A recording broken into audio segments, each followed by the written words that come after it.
Welcome back to the Hack of the Hermit series. This is still part 1, prereqs and practices for achieving mastery of the microcosm. If you haven't already, please go back and begin this series from the beginning with key number 1. We've already gone over key number 1, which was aspiration, key number 2, which was breath. These are the keys for unlocking our magical potential. This is key number 3, chi. What is chi? Chi is the life force energy that flows throughout our body, throughout our microcosm, our physical and semi-physical centers that go along the spine. This is our microcosm. There is an orbit that goes around and around our entire body, and we're learning to transmute those energies as we send them up the spine and back down the front.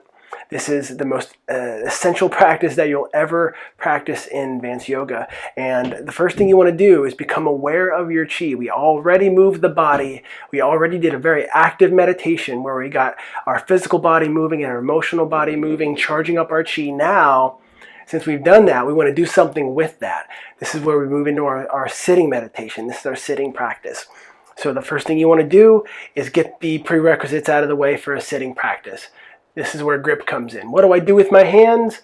There are plenty of mudras that are prescribed. It doesn't really matter which one you do, but I would recommend using one with your intention. And, for example, when you make a circuit like this, you're allowing energy to flow back where it came from.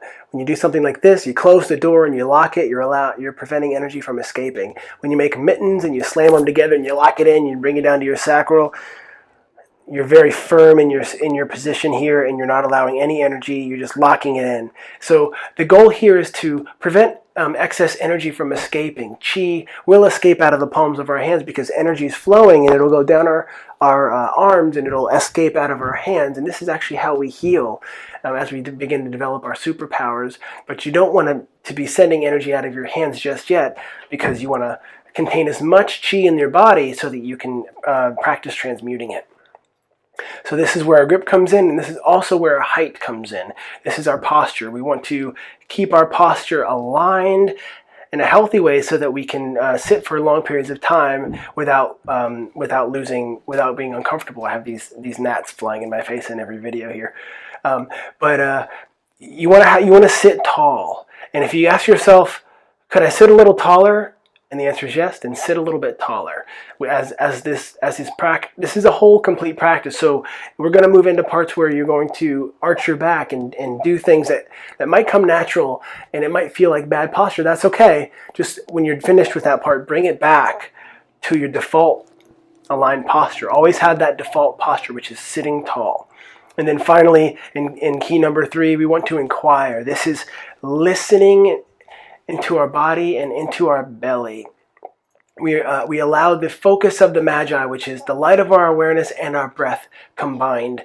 We want to allow that to fill the pelvic floor entirely. So imagine that your belly is a big balloon, and the bottom of the balloon is on the inside where the perineum is. The whole big balloon is filling with air, expanding on the in-breath, and then constricting on the out-breath. It might feel unnatural at first, but continue to belly breathe like that. You already practiced fire belly breathing, standing up. You had your standing stance. But this is the sittings. It's a lot more gentle. Instead of the deep breathing where we're alkalizing the body and oxygenizing the body, now we're allowing that breath to go to its natural rate. And we're using our focus, our awareness, and we're just watching the breath, and we're allowing it to fill our belly. And the pelvic floor is like a sponge for our awareness, and we're just allowing the pelvic floor to absorb the light of our awareness and our breath. And as you do that, that area is gonna turn on. It's gonna light up, and it's gonna activate. And you don't want to skip this step. And this is essential.